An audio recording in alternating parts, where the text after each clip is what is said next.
SSC 2026 শিক্ষার্থী বন্ধুদেরকে আমাদের চ্যানেলে স্বাগতম। রুটিন অনুযায়ী তোমাদের পরীক্ষা এপ্রিল মাসের 21 তারিখ থেকে শুরু হওয়ার কথা, কিন্তু তোমাদের অনেকে চাও তোমাদের পরীক্ষা পেছানো হোক।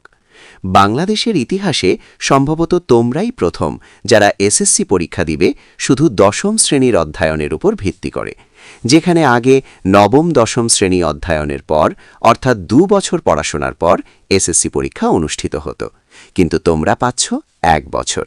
যদিও 2 বছরে সম্পূর্ণ বই অর্থাৎ ফুল সিলেবাস পড়তে হতো, যেখানে তোমাদেরকে শর্ট সিলেবাস পড়তে হচ্ছে। কাজেই সময় কম বা বেশি পাওয়া নিয়ে কোনো বিতর্ক থাকা উচিত নয়, কারণ তোমাদের যে সিলেবাস তার জন্য তোমরা যথেষ্ট সময় পেয়েছ। তবুও অনেকেই তাদের সিলেবাস শেষ করতে পারোনি, তাই তোমাদের চাওয়া পরীক্ষা কিছুদিন পিছিয়ে গেলে তোমরা তোমাদের সিলেবাস শেষ করার জন্য কিছু সময় পাবে। কিন্তু তুমি নিজেকে প্রশ্ন করো, পরীক্ষা যদি 1 মাস বা 15 দিন পেছানো হয়, তাহলে তুমি কি এই সময়ের মধ্যে প্রস্তুতি গোছাতে পারবে কিনা? আমার মতে পরীক্ষা পেছানোর আশা বাদ দিয়ে তোমার হাতে এখন যতটুকু সময় আছে সেটার সর্বোত্তম ব্যবহার করো, অর্থাৎ এই পুরো সময়টা বইয়ের টেবিলে কাটাও।